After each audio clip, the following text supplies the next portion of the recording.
Agradecemos al Señor la oportunidad que nos da de poder reunirnos, hermanos, el día de hoy. Realmente, hermanos, estoy muy contento porque hace cuánto que no nos reuníamos, hace 2 años que no nos hemos reunido para celebrar esta temporada de Adviento. Como decía nuestro hermano Miguel, él ya explicó lo que es Adviento, porque algunos venimos de algunas iglesias tradicionales donde no se celebra y piensan o lo asocian a esta palabra Adviento con la iglesia católica. Y nada que ver con ellos. Ellos se apropiaron de esta palabra porque nosotros ni siquiera la utilizábamos. Ese es otro asunto. Es como las camisas, por ejemplo, que tienen cuello, ¿cómo se llama? Eclesiástico, que es cerradita, una camisita bien cerradita. En Estados Unidos lo usamos de manera natural. Pero si uno se pone acá, van a decir, oye, ¿eres un cura o qué? ¿Estás imitando? No, eso fue desde la Reforma que los cristianos lo utilizaban, los pastores cristianos lo utilizaban, pero muchas veces la falta de conocimiento de la historia de la iglesia nos hace creer que nosotros nos hemos copiado de los católicos cuando ellos se han copiado de nosotros. Hay un dicho que dice, la ignorancia es atrevida. ¿Lo han escuchado eso? Y muchas veces eso es lo que somos, pero en Cristo vamos poco a poco mejorando porque Él nos va iluminando, Él nos va dando su palabra para poder comprender más y más en lugar de estar prejuzgando. ¿Cuántos se sintieron contentos cuando en la entrada, cuando vinieron? ¿Qué dijeron? Oye, me equivoqué de local. Creo que me fui a otro lugar. Pues gracias al Señor que nos permite, pues como en los años anteriores, ¿verdad?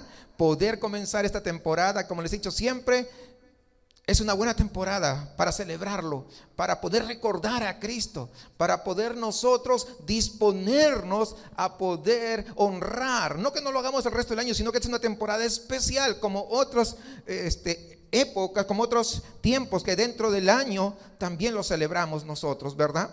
Así que hoy vamos a ir a las Escrituras. Isaías. Yo le voy dando la lectura por anticipado. Y sabe que yo hago una introducción, pero ya lo va buscando el pasaje, ¿verdad? Isaías, el capítulo 9.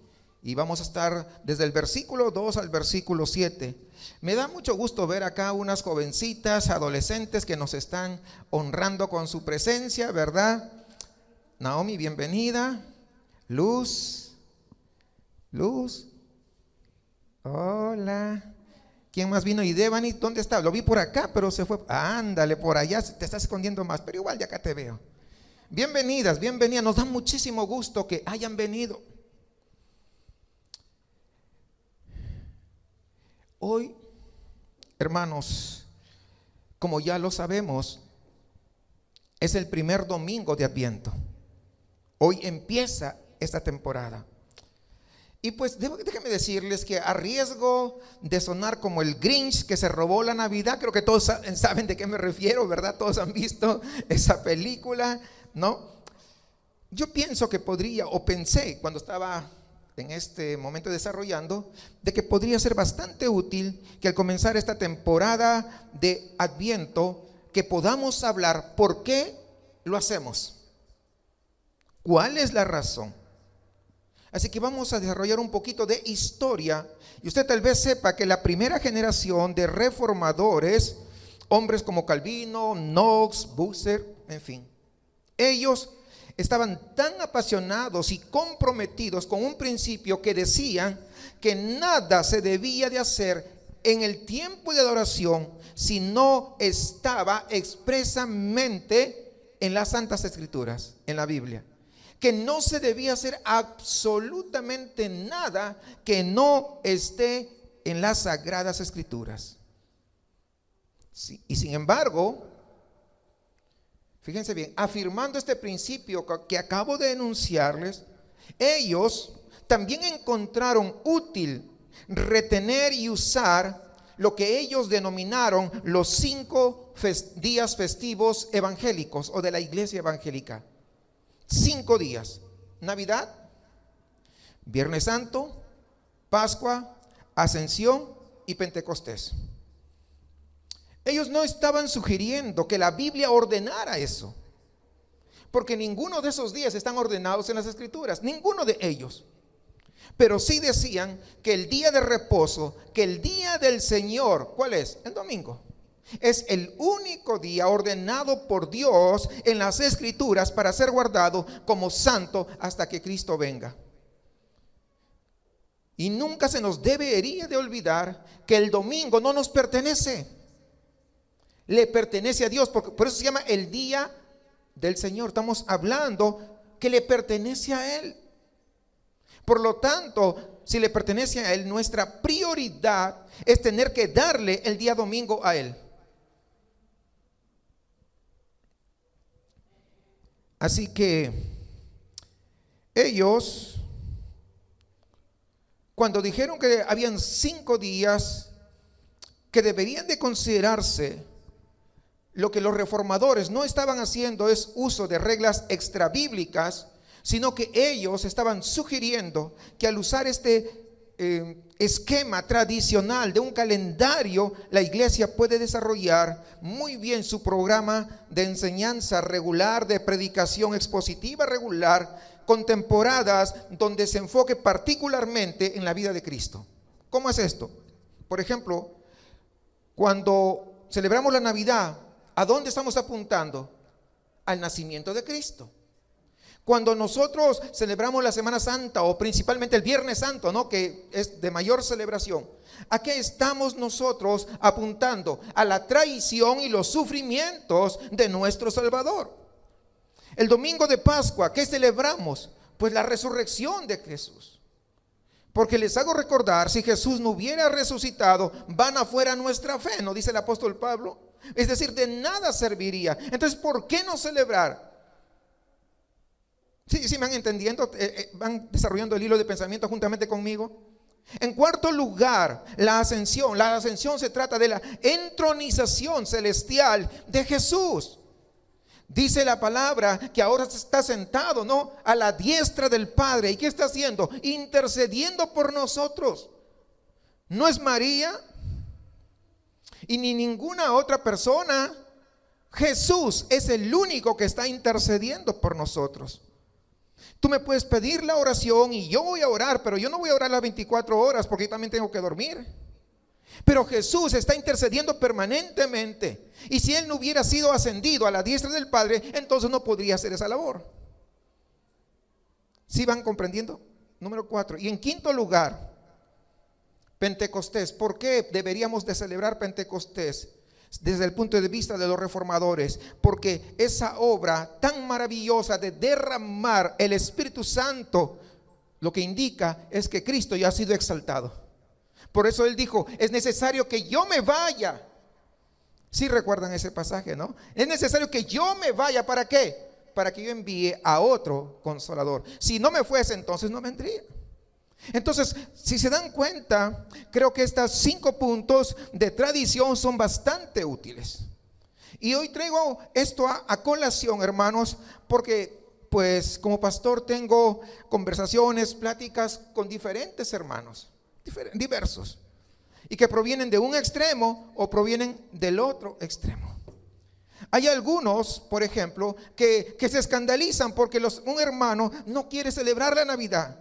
Algunos piensan que la Navidad es una obligación que se tiene que celebrar sí o sí para todos los cristianos.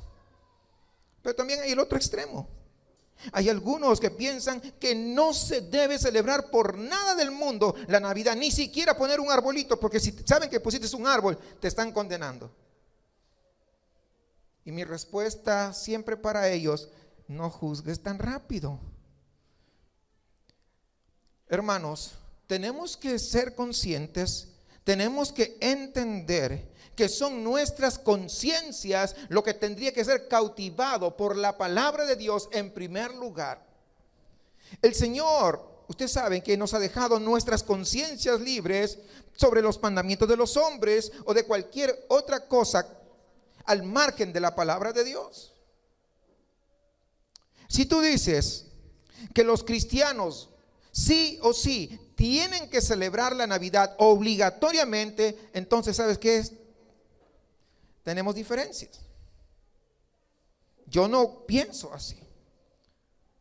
Pero si tú por el contrario dices que es necesario hacer una pausa en la dieta regular que desarrollamos a lo largo de todo el año, ¿verdad? En nuestra adoración cristiana, para recordar estos misterios de alguna manera centrales de la fe cristiana, es decir, la encarnación. ¿Cómo es que Dios pudo mandar a su Hijo a vivir, a hacerse hombre y vivir en medio de sus enemigos? Jesucristo. Tenemos que hacer una pausa para conmemorar ese acto de amor tan maravilloso. Entonces yo estoy de acuerdo contigo.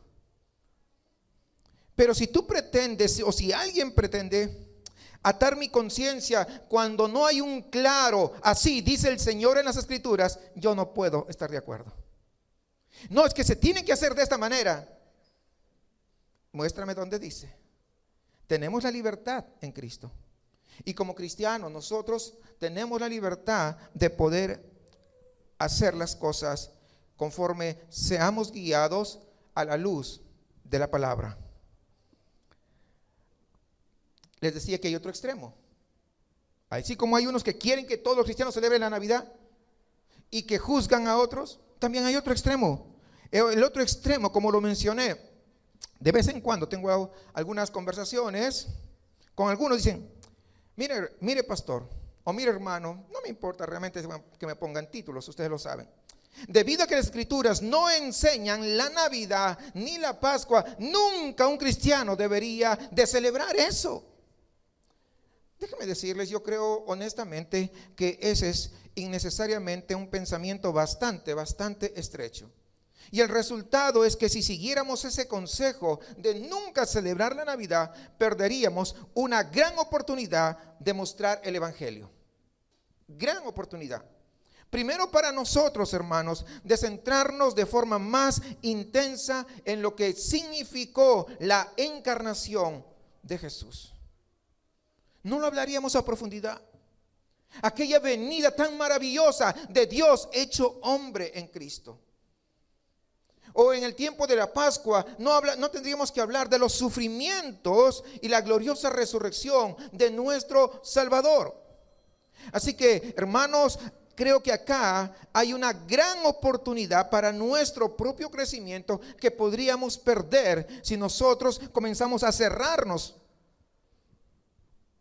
Pero también hay una oportunidad para la evangelización. Desde que empezamos prácticamente, yo les decía a los hermanos, para Navidad y para Semana Santa es una maravillosa oportunidad para poder invitar a los vecinos. Yo les decía, invite a su familia, ¿sí se acuerdan? Invite a su familia, invite a sus amigos, a sus vecinos y también a los enemigos, también invítelos porque ellos también necesitan del Señor. Y son temporadas donde la gente está más sensible. Todo el año no quiso, pero en la época de Navidad o Semana Santa, ok, voy a ir, pues te dicen, ya, está bien. Porque todavía, hermanos, de alguna forma hay una conciencia mínima sobre el mensaje cristiano que se da, en este caso, la Navidad. En nuestra cultura, la gente podría decir que está más inclinada a venir a la iglesia de lo que podría estar en otras circunstancias. Y creo, hermanos, que esa oportunidad es una ocasión que debemos de insistir para poder aprovechar las reivindicaciones de Cristo y dar a conocer pues el Evangelio del Señor, que es el único que puede salvarnos a nosotros. Así que hoy, hermanos, comenzamos a enfocarnos en el significado de la primera venida de nuestro Salvador, nuestro Señor Jesús. En realidad, estos servicios que hacemos de Adviento, principalmente el servicio que tendremos de celebración de Navidad, que va a ser el 19 de diciembre, no se lo pierda, va a estar diseñado especialmente, No digo únicamente, sino especialmente para los no cristianos. Y yo estoy convencido de que va a ser enriquecedor y además alentador para todos nosotros. Pero en particular, quiero exhortarlos, hermanos, a cada uno de ustedes a orar, a estar en oración, a invitar a amigos, a invitar a familiares, a invitar a vecinos y que puedan llegar, que puedan venir y escuchar el evangelio. ¿Quién sabe qué Dios pueda hacer? Algunos, por ejemplo, tienen sus niños que lo están trayendo, pero sus esposos o sus esposas o sus hijos no son cristianos. Y de repente, si tiene ese caso, es una oportunidad. Mira, va a participar mi hijo, tu hijo. Y es una oportunidad para que vayas a verlo. O tal vez los padres que los hijos no quieren saber. Mira, yo voy a salir, voy a estar en el grupo de damas. Vamos a entonar una alabanza, un coro. Y sería bueno a los hijos que puedas asistir. Es decir, hay diferentes maneras y diferentes formas de poder invitarlos. ¿Por qué? Porque a menudo son mucho más abiertos, más sensibles en estas temporadas. Así que por favor, hermano, hermana, ahora que todavía hasta el momento la apertura va en buen camino, saben que hay una variante nuevamente en Sudáfrica que se ha descubierto. Sin embargo, hasta acá todavía no hay nada de parte del gobierno. Por lo tanto, nos vamos a seguir reuniendo y tenemos programado lo que vamos a hacer. Así que traiga invitados para que también ellos escuchen las buenas nuevas del Señor. Ore por ello. Ore para que el Señor, hermanos, lleve a muchos a doblar sus rodillas y reconocer a Jesucristo como el Salvador. Así que hoy, en este servicio de adoración, empezamos la temporada de Adviento. Y quiero invitarlos, como les había dicho inicialmente, a tomar sus Biblias e ir conmigo a la profecía de Isaías, capítulo 9. Y vamos a leer versículos 2 al 7. Y en el versículo 6 vamos a encontrar los títulos que se le dan a Cristo. Si usted mira ese versículo 6, ahí están los títulos que se otorgan a Jesús. Admirable, consejero, Dios fuerte, Padre eterno, ¿y qué más? Y príncipe de paz. Hoy estaremos juntos reflexionando en Cristo, nuestro admirable consejero. Antes de leer las escrituras, yo quisiera invitarles a inclinar sus rostros ahí donde está, para poder orar y buscar la ayuda del Señor con palabras de oración. Amado Señor, en esta hora nos dirigimos ante tu presencia, suplicándote, Señor, que abras nuestros corazones, que aquellos corazones rebeldes, Señor, tú los toques, que abras nuestra mente, que abras nuestros ojos y oídos para recibir las buenas nuevas acerca de Jesús, para que podamos recibirlo y descansar en Él como se nos ofrece en el Evangelio. Señor, sabemos que afuera, en el trabajo, en el súper, en la escuela, hay tantas distracciones y tantas sugerencias, pero todas ellas son vanas y todas terminarán en muerte. Mas el que pone en ti su confianza, desde ese momento tiene vida eterna. Te suplicamos que tú hagas esta obra poderosa por tu Espíritu, Señor, para tu gloria entre nosotros, tu pueblo, mientras tu palabra es leída y proclamada. Te lo pedimos por causa de Jesús. Amén. Isaías 9, segundo versículo. Esta es la palabra del Dios Todopoderoso. El pueblo que andaba en tinieblas vio gran luz. Los que moraban en tierra de sombra de muerte, luz resplandeció sobre ellos. Multiplicaste la gente y aumentaste la alegría. Se alegrarán delante de ti como se alegran en la siega, como se gozan cuando reparten despojos, porque tú quebraste su pesado yugo y la vara de su hombro y el cetro de su opresor, como en el día de Madián. Porque todo calzado que lleve el guerrero en el tumulto de la batalla y todo manto revolcado en sangre quedarán quemados, pasto del fuego. Porque un niño nos es nacido, hijo nos es dado, y el principado sobre su hombro, y se llamará su nombre Admirable, Consejero, Dios fuerte, Padre eterno, Príncipe de paz. Y versículo 7, sí, lo dilatado de su imperio y la paz no tendrán límite sobre el trono de David y sobre su reino, disponiéndolo y confirmándolo en juicio y en justicia, desde ahora y para siempre. El celo de Jehová de los ejércitos hará esto. Amén. Alabamos a Dios por su santa palabra. Admirable. Suena maravilloso, ¿cierto? Admirable. Y consejero. Pues consejero es lo que necesitamos cuando estamos pasando en crisis, que a veces no sabemos ni qué onda, se dice, ¿no? Acá en México. Comencemos por pensar en el contexto por unos momentos. Miren, hermanos, tal vez usted ya lo leyó, pero tal vez no lo haya leído. El contexto siempre son los versículos anteriores y los posteriores a los que vamos a desarrollar. Eso se llama contexto. Y cuando algo no entendemos, la mejor forma de entenderlo es leer el contexto, lo que está antes, lo que está después, a fin de poder comprender de qué se trata el mensaje. Si nosotros vamos al capítulo 8, es decir, al anterior, en el versículo 22, usted va a ver cuán espantosos son. Se lo voy a leer, fíjese, dice: y mirarán a la tierra, dice Isaías, y he aquí tribulación y tinieblas, oscuridad y angustia, y serán sumidos en las tinieblas. Hermanos, no es una imagen feliz, ¿o sí? De ninguna manera. No es una imagen alegre. Eso es en el capítulo 8. Pero luego pasamos al capítulo 9 y es como hoy día que salió el sol. Hay un mensaje de esperanza venidero, brillante, claro, diáfano. Nótese el contraste entre la oscuridad y la luz. Versículo 2, ahí nomás, no cierre su Biblia.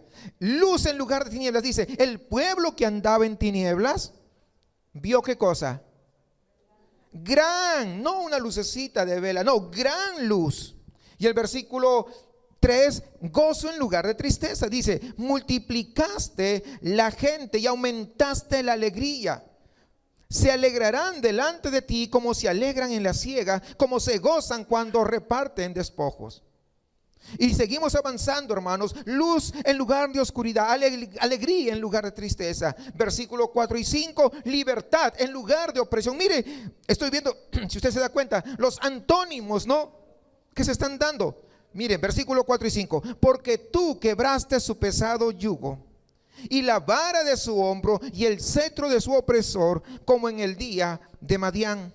Porque todo calzado que lleve el guerrero en el tumulto de la batalla y todo manto revolcado en sangre serán quemados, pasto del fuego.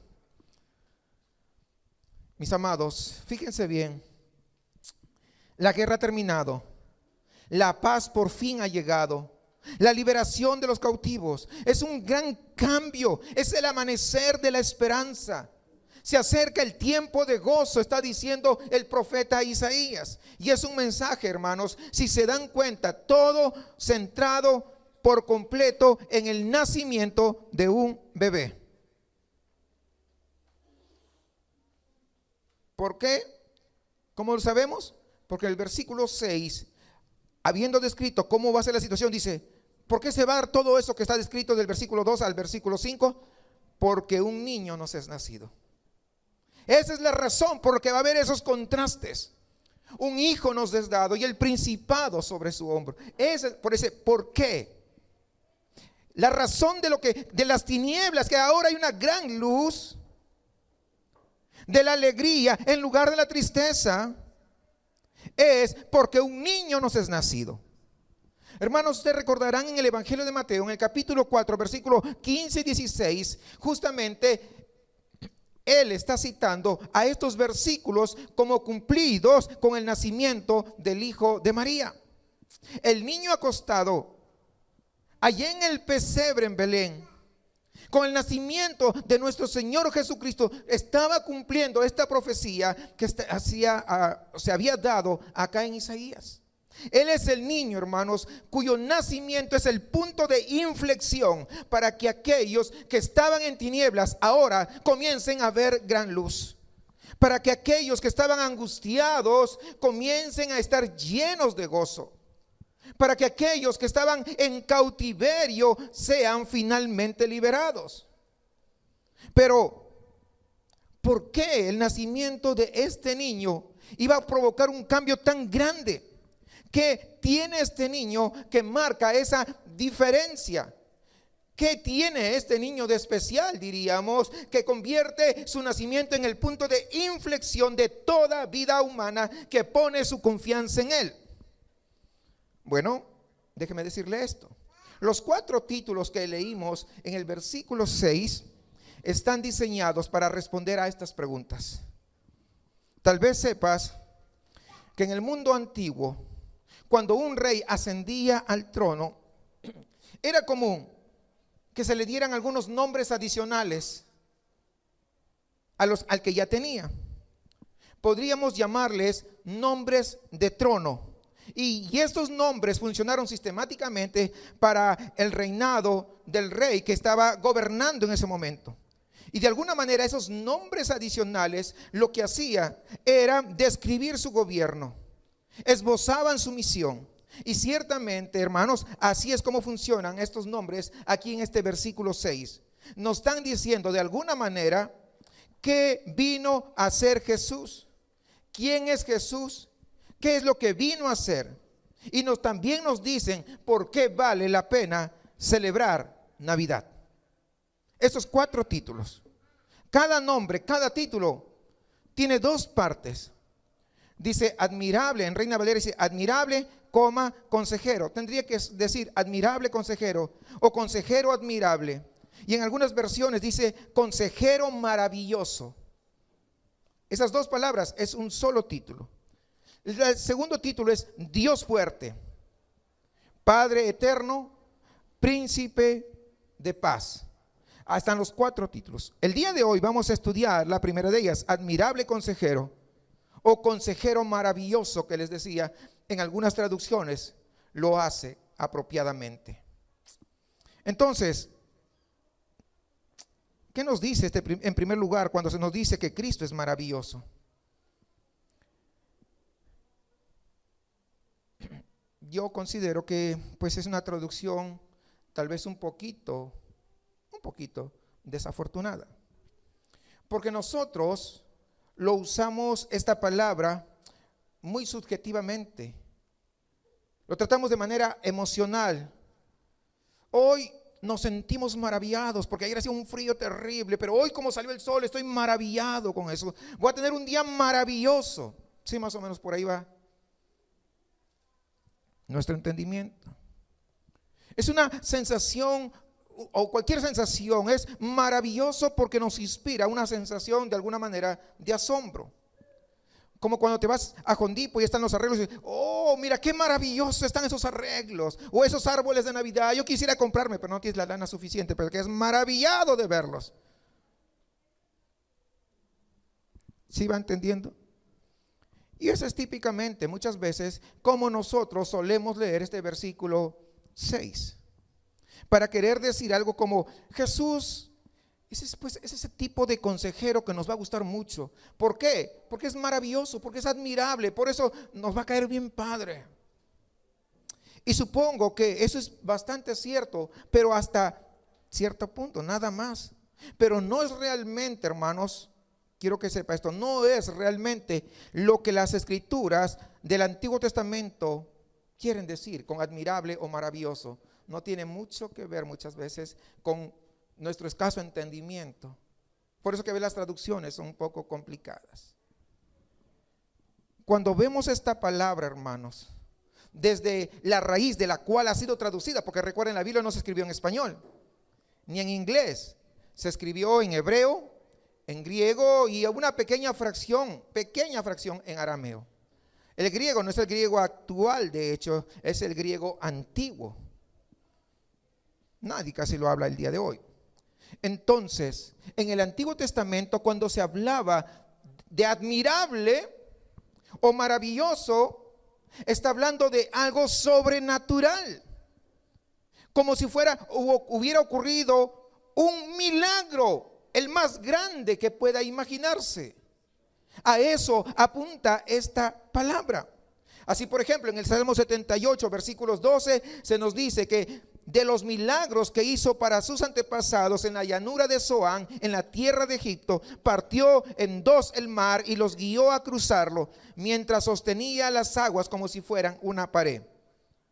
Entonces, lo que está diciendo que en Éxodo, esta intervención milagrosa del Señor soberano, esa es una maravilla. ¿Ya me comprenden la idea? Eso es lo que quiere decir en todo el Antiguo Testamento cuando habla de admirable y maravilloso. Que muchas veces lo utilizan, los traductores lo utilizan intercambiados, ambas. A eso se está refiriendo. En Jueces 13:18 tenemos otro uso interesante de esta palabra maravilla o maravilloso. El ángel del Señor se encuentra, usted recordará, con Manoa, y este le pregunta: ¿cuál es tu nombre?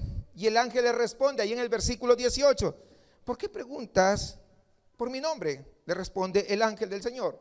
Dice: es demasiado maravilloso para que tú lo comprendas.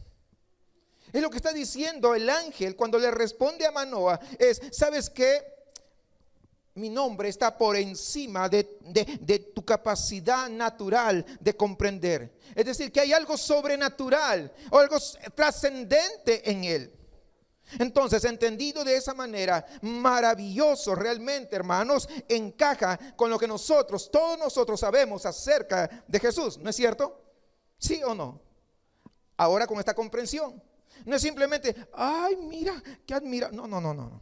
Estamos hablando de alguien sobrenatural, que está por encima de nuestro alcance. Es como nos dice Isaías, que el niño que nació es un hombre real, es un ser humano real, y aún mucho más. ¿Por qué? Porque fue concebido sobrenaturalmente y nació de la Virgen María, lleno del Espíritu. Un espíritu sin medida estaba sobre él. Recordemos que él simplemente habló y calmó la tormenta. Él sanó a los enfermos, él dio vista a los ciegos, los muertos resucitaron. Es maravilloso, porque va más allá de nuestros límites, más allá de nuestro entendimiento, de nuestro conocimiento, más allá de lo que nosotros podamos incluso interpretar. No es cualquier cosa. El asunto es que muchos no comprenden quién es Jesucristo maravilloso, y por eso podemos reunirnos, pero no pasa nada, porque no han conocido a ese Dios maravilloso que hace las cosas extraordinarias en la vida y el corazón de cada ser humano, y aquel que pone su fe y su confianza. Hermanos, solamente cuando nosotros comenzamos a comprender la profundidad, porque la Biblia es como las piedras preciosas, nunca lo encontrará encima de la tierra. Siempre tendrá que haber un minero que cabe a las profundidades para sacar los diamantes más extraordinarios. Lo mismo ocurre con las Escrituras. ¿Cómo vas a poder comprender si ni siquiera te interesa leer la Biblia muchas veces? No lees la Biblia y crees que conoces a Dios. Estás equivocado. Hay que leer las Escrituras. Hay que cavar para poder extraer las verdades. El comentarista E.J. Young dice: el uso de la palabra, hablando de esta palabra que estamos nosotros haciendo referencia en el Antiguo Testamento, nos obliga a la conclusión de que aquí designa al Mesías no simplemente como alguien extraordinario, sino como alguien que en su sola persona y ser es una maravilla. Él es lo que sobrepasa los pensamientos y el poder humano. Él es Dios mismo. Fin de la cita. Él es maravilloso. No solo, hermanos, en el sentido que es atractivo, especial o inspirador. Él es maravilloso, no simplemente, hermanos, porque evoca en nosotros una sensación de asombro, o por lo menos debería de hacerlo. Él mismo es la gran maravilla. Él es exaltado, Él es soberano, Él es sobrenatural. Él es el bebé que nació allá en ese pesebre, es el niño, es el Dios nacido hombre. Eso es lo que significa y por eso es maravilloso. Porque no se ajustó a los cánones regulares para que un niño naciera, sino que fue algo sobrenatural, que no hay explicación y nadie lo puede entender, aunque la Biblia nos dice cómo es que nació. Pero ¿es capaz usted de procesar todo ello? Nadie es capaz de entenderlo completamente,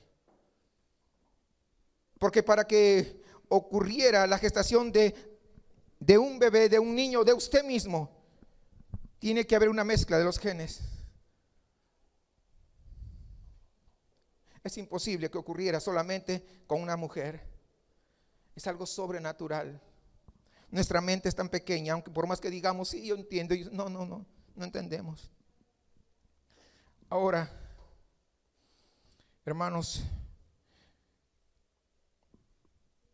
fíjense esto.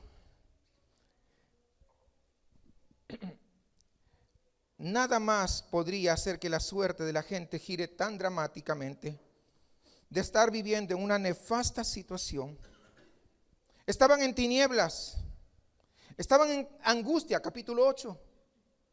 Estaban en esclavitud, lo leí hace un momento, al final de este capítulo 8. Sin embargo, cuando damos la vuelta al siguiente capítulo, que es el capítulo 9, que es el que nos ocupa el día de hoy, ahora aquellos que estaban en oscuridad, que estaban en angustia, ahora fíjense bien, están bañados de luz, están llenos de gozo y ahora están libres. Ningún niño común es capaz de hacer eso, sin importar qué dones tenga. Hablo de dones terrenales. Sin importar de qué familia provenga.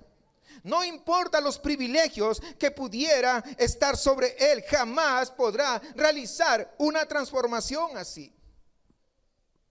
El eje sobre el que cambian las vidas es la llegada, es el nacimiento de esta gran maravilla, de esto extraordinario, y se llama Jesús. Es la verdadera luz que dijo, sea la luz, y fue la luz. Usted lo ha leído, Génesis. Él es ese uno que ha venido en Jesucristo, la luz del mundo. Jesús mismo dijo, yo soy Jesús, el verbo que estaba con Dios y que era Dios en el principio. Y usted lo puede leer fácilmente en Juan capítulo 1 versículo 1. ¿Sabe lo que dice? A eso estoy haciendo referencia. Él, hermanos, Jesús, es el único que puede tomarnos de nuestras tinieblas y ahuyentar completamente la oscuridad que nos rodea. Solamente Él puede salir a nuestro encuentro, como lo hizo el padre del hijo pródigo, y en medio de nuestro dolor más profundo, enjugar cada lágrima de nuestros ojos. Nadie más. Solo Él, hermanos, es el que puede venir en medio de nuestra esclavitud, en medio de estar cautivos por nuestros pecados y liberarnos completamente, hacernos libres en Él. Luz, gozo y liberación solamente le pertenecen a Él. Ese es su regalo. Pero no solo eso, sino que Él se deleita en dárselos gratuitamente a su pueblo. Él es la gran maravilla, Él es el maravilloso y Él es el admirable, y esas son las razones por las que el escritor, el profeta lo describe así. No se compara con nadie, nadie puede compararse con Él. Pero recuerda esto antes que se me vaya la idea. Dice que un día nosotros seremos como Él. Ahora no, pero estamos en ese proceso de santificación. Pero el que comenzó la buena obra la va a perfeccionar, dice. No lo va a dejar a medias, la va a perfeccionar, porque un día cuando estemos a la presencia de Él, seremos como Él es. Yo pregunto, ¿no es maravilloso? Porque allí, ¿saben qué? Si ahora nosotros tenemos la inclinación hacia el pecado, cuando seamos como Él, y vamos a ser como Él, porque lo veremos como es Él, dice. Porque lo veremos cara a cara. ¿Sabe qué? Jamás volverá siquiera una micra de pecado a contaminarnos. Nunca más. Nunca más nos vendrán pensamientos adversos a los principios establecidos en su palabra. Cuando seamos transformados, amados hermanos, nunca más lloraremos por las situaciones caóticas que atravesamos. Nunca más. Nunca más. Por eso es maravilloso. Porque nuestra redención, en cuanto nosotros hemos puesto nuestra fe en Jesús, es que nosotros comenzamos a ser cambiados, a ser transformados. Pero luego miremos la segunda palabra de este primer título, consejero. Ya vimos admirable o maravilloso, pero mire, consejero. Él es un consejero admirable. Y eso no significa, mis amados hermanos, que nuestro Dios sea un terapeuta. Eso no es lo que significa, porque habitualmente nosotros lo asociamos, ¿verdad? Un consejero, vamos, ¿verdad? A un terapeuta, a un psicólogo, y nada con los psicólogos. O sea, estoy solamente poniendo un ejemplo. Sí, pues tenemos hermanos, conozco hermanos que son psicólogos y acá en medio nuestro también hay, pero no estamos hablando de eso. Hermanos, todos nosotros estamos aquí reunidos, inclinándonos ante el trono de quien está sentado y reinando, en lugar de poder sentarnos frente a un terapeuta. Nosotros, hermanos, estamos viniendo a este lugar, pero estamos abiertos nuestra mente y nuestro corazón ante el que gobierna absolutamente todas las cosas. Y venimos a eso, a humillarnos delante del Rey de Reyes y Señor de Señores. Los gobernantes terrenales, ustedes saben, siempre tienen consejeros. ¿Sí lo sabía o no? Creo que todos saben que tienen consejeros, muchos consejeros. Y esos consejeros siempre están ofreciendo orientación, siempre están prestando de alguna manera su sabiduría para poder tomar decisiones frente a las circunstancias críticas dentro del gobierno. Pero este rey, dice Isaías, él no necesita consejeros. Tal vez recordemos a Salomón, el gran rey, el hijo de David, y él era famoso por su sabiduría, esa sabiduría que Dios le había dado.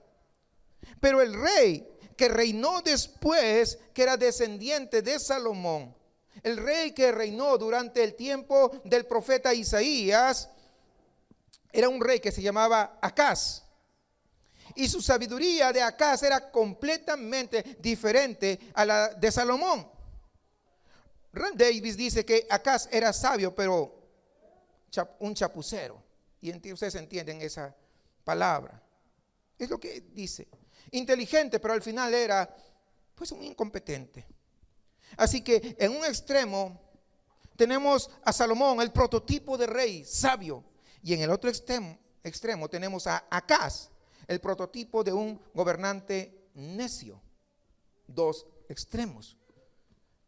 Puede que sus ideas sean muy profundas, pero eso no lo hace correctas. Muchas veces, trágicamente, son erróneas.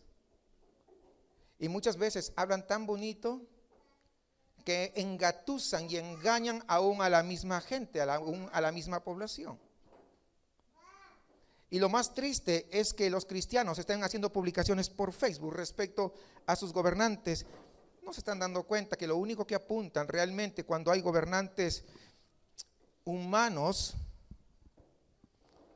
es que van a apuntar a que necesitamos a alguien muy superior, y ese se llama Jesús, y que solamente cuando Él venga habrá un verdadero gobierno, un verdadero reino. A veces no nos damos cuenta de ello. Hermanos, cuando las cosas van mal en el gobierno, tendríamos que apuntar a Jesús. De hecho, nunca ha ido bien en ningún gobierno.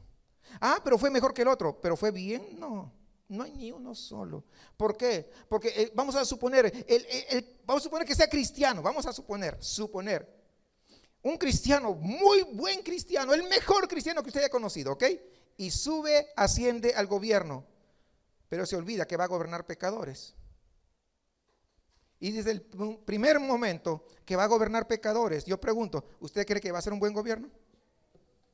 No, nunca, jamás. Toda esta situación lo que hace es apuntar a que nuestro corazón anhele, que nuestro corazón desee. Y como decíamos en esta semana anterior que finalizamos el libro de Apocalipsis, decíamos, la iglesia y su espíritu dicen, ven. La iglesia y su espíritu dicen, ven.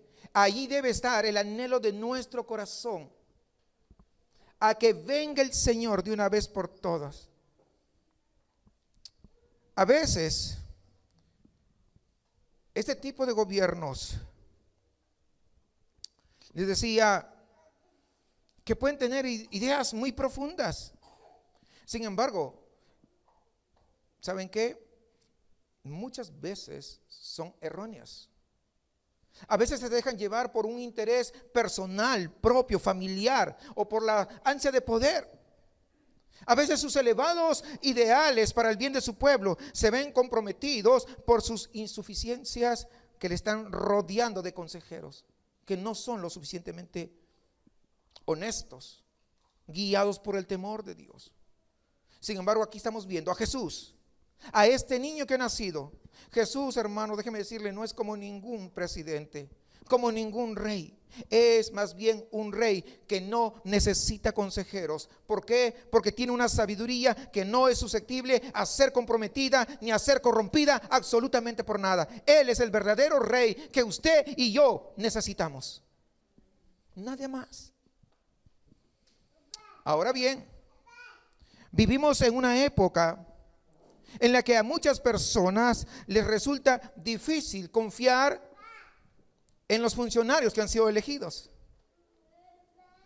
Sea que usted votó por esa persona o no votó, ya no hay mucha confianza en nuestros líderes. ¿Por qué no lo hay? Porque abunda el cinismo. La incertidumbre sobre el futuro es bastante habitual. Y sabemos que la corrupción es real. El prejuicio es normal. Y la mayoría de veces el dinero, mis amados, tiene más influencia que aquellos altos ideales que un día proclamaron. Y en este pasaje, Isaías nos recuerda, hermanos, que no debemos poner nuestras esperanzas más profundas en simples hombres cuyos mejores esfuerzos son inevitablemente defectuosos. Yo quiero que sepa, yo no estoy hablando en contra de su presidente, tal vez usted votó por él, no. Es más, mi oración es por el presidente y tiene que ser mi oración por el presidente, porque la misma Biblia nos exhorta a nosotros a orar por nuestras autoridades. Lo que yo quiero hacer es apuntar a alguien mucho más excelente, a ese verdadero consejero, admirable y nada más. Hermanos,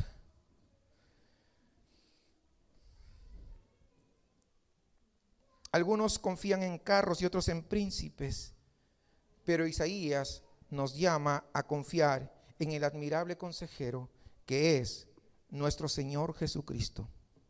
Él está dotado, como Isaías nos muestra en el capítulo 11, con el espíritu de sabiduría y entendimiento, con el espíritu de consejo y fortaleza, el espíritu de conocimiento y el temor del Señor.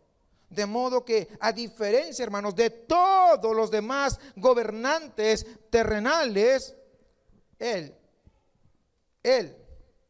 no va a juzgar lo que sus ojos ven, ni decidirá disputas por lo que sus oídos oigan, ni se dejará guiar por las publicaciones del Face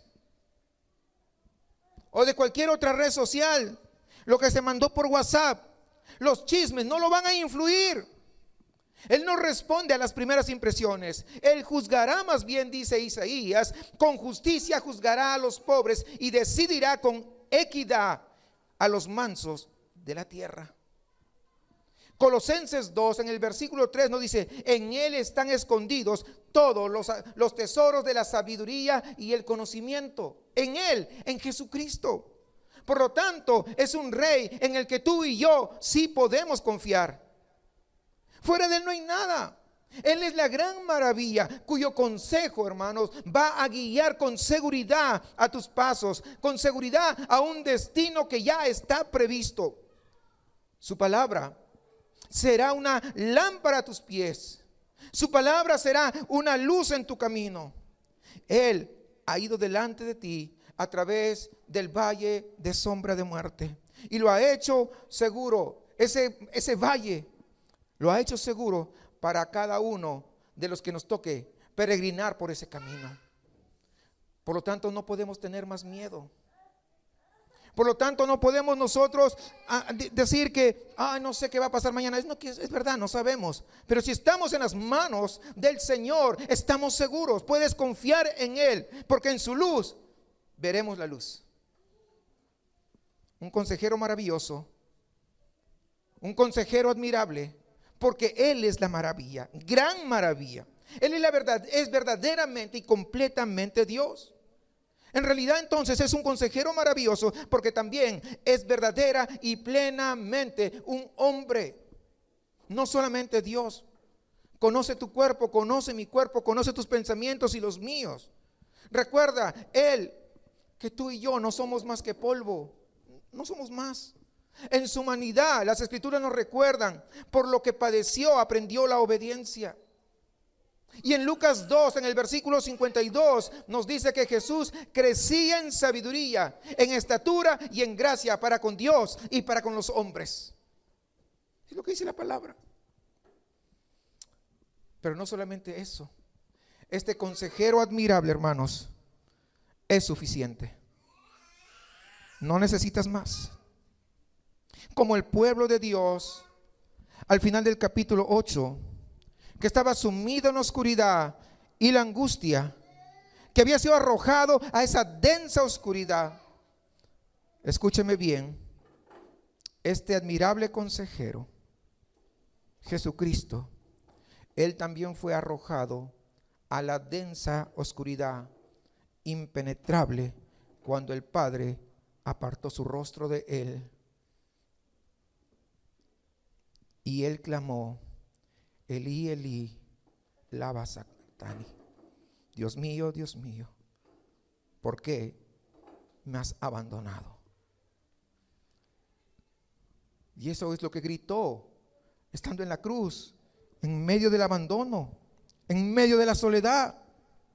Es decir, escúcheme bien, que Jesús, aquel consejero admirable, Él ha sondeado las profundidades del dolor, ¿no es cierto?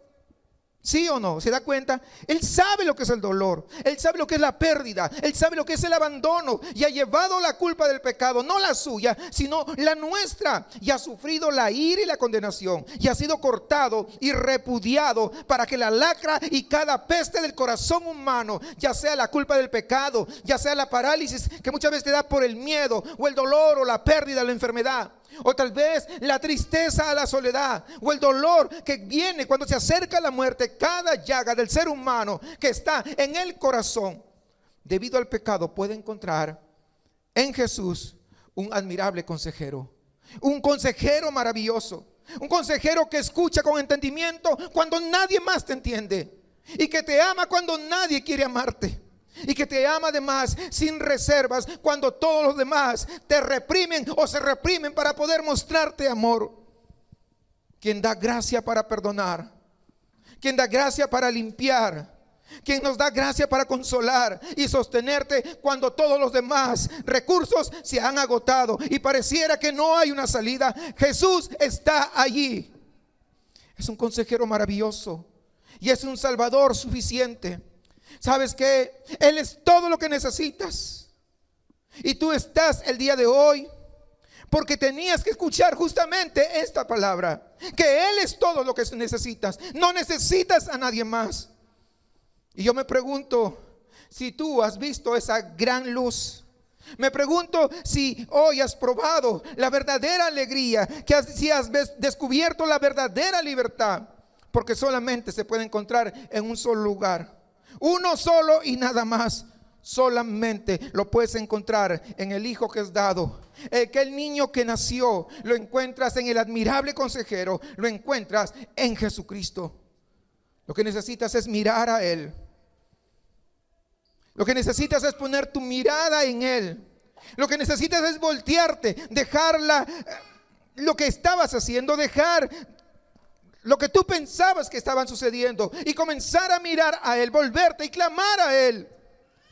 Dejar de vivir bajo tus conjeturas, bajo tus ideales, bajo los consejos de tus amiguitos, de tus amiguis, como dicen algunos. Dejar de vivir bajo eso y comenzar a poder depender de Él. ¿Por qué? Porque Él es verdaderamente el consejero maravilloso que va a guiar tus pasos y te va a guardar hasta el final de tus días. Por lo tanto, tú puedes confiar en Él. A eso hemos venido el día de hoy, a poder decirle: Señor, yo necesito más de ti.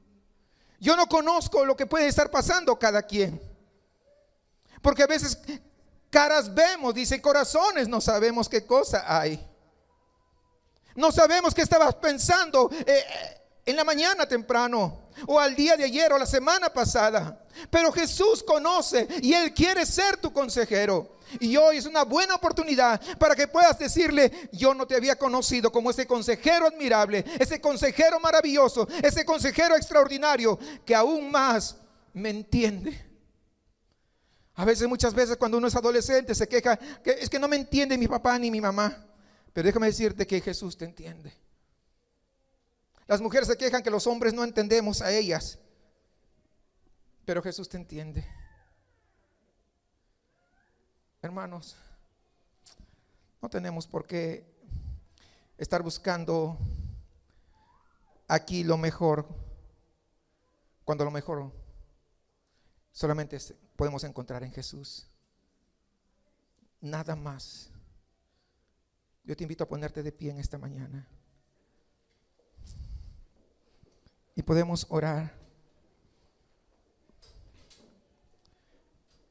Y hoy, tal vez tú no conoces a este consejero. Si tú quieres conocerlo, si tú quieres saber más de este consejero maravilloso, yo te pido que te quedes al final del servicio, te acerques conmigo para poder mostrarte mucho más sobre él, este consejero que se llama Jesús. Porque no se trata de la cantidad de tiempo, de años incluso, que hayas venido a una iglesia. Se trata verdaderamente de conocerlo a Él. Póngase de pie y oramos. Amado Padre, gracias por el consejero admirable. Gracias por tu Hijo, nuestro Salvador, nuestro Señor Jesucristo. Señor, perdónanos, porque muchas veces confiamos en las autoridades, confiamos en presidentes, en gobernadores, alcaldes, y en nuestros mejores intentos de dar sentido a las cosas, y llegamos a confiar incluso en nosotros mismos. Pero hoy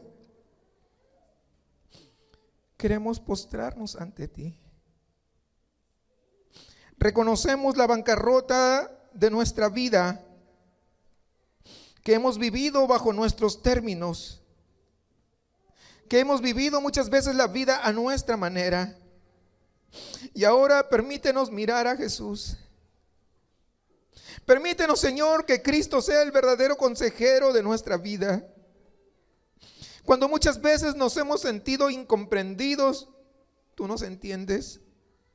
Cuando muchas veces hemos sentido soledad, eres tú el que ha estado a nuestro lado.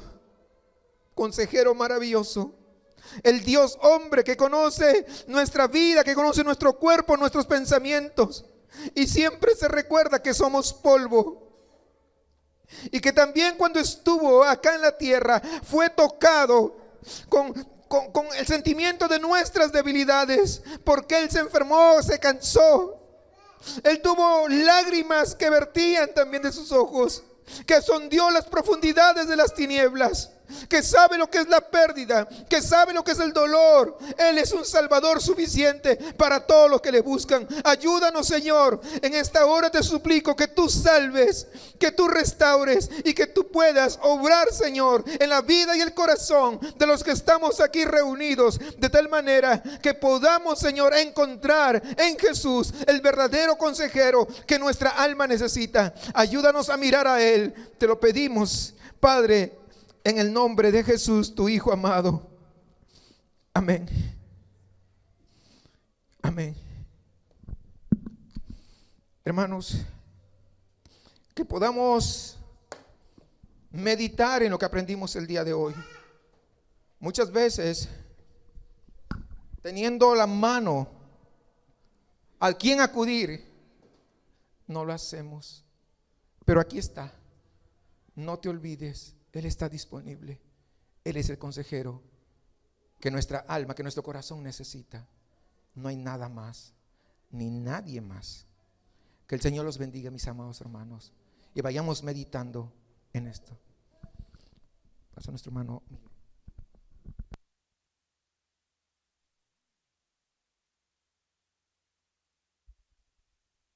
Amén. Amén. Pueden tomar sus lugares, hermanos. Gracias.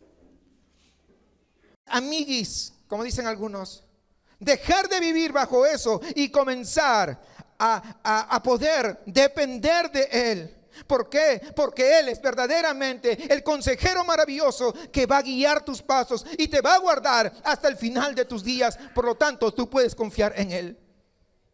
A eso hemos venido el día de hoy, a poder decirle: Señor, yo necesito más de ti. Yo no conozco lo que puede estar pasando cada quien, porque a veces caras vemos, dice, corazones no sabemos qué cosa hay.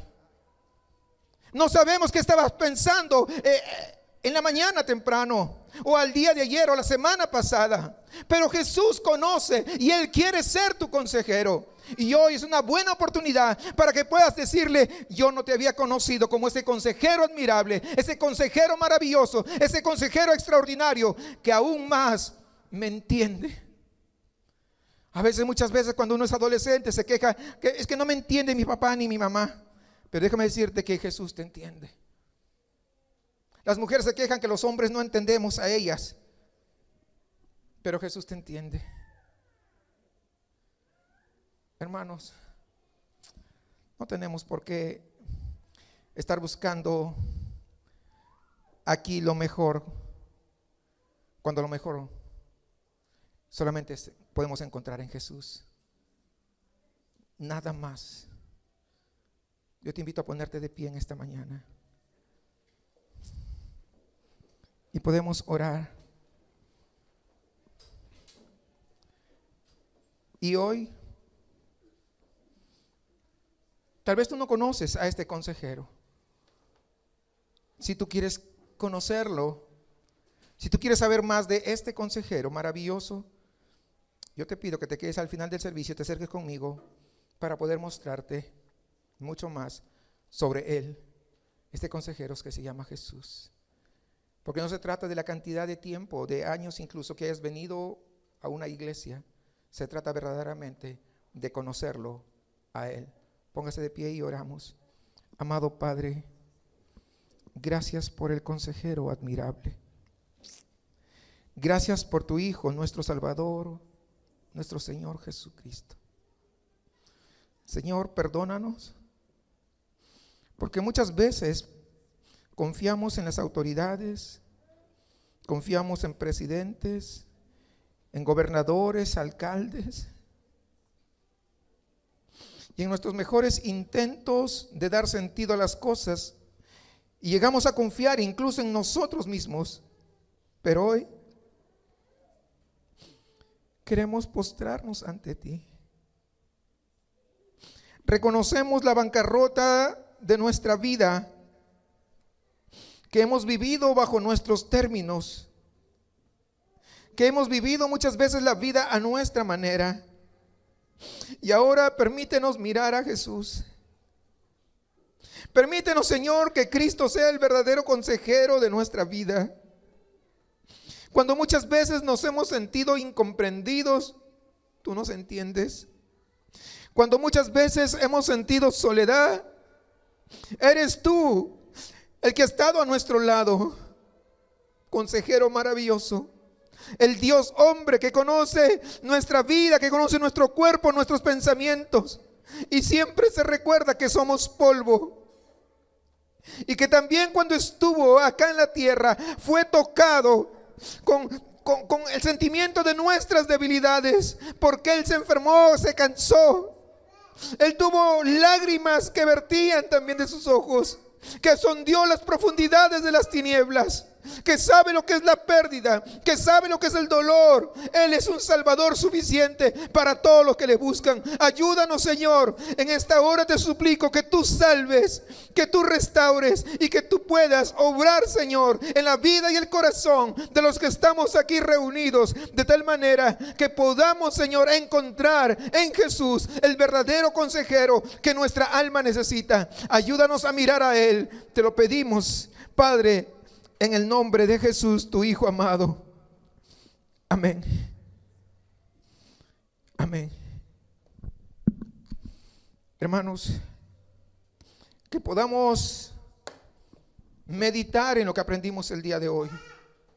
Muchas veces, teniendo la mano al quien acudir, no lo hacemos. Pero aquí está. No te olvides. Él está disponible. Él es el consejero que nuestra alma, que nuestra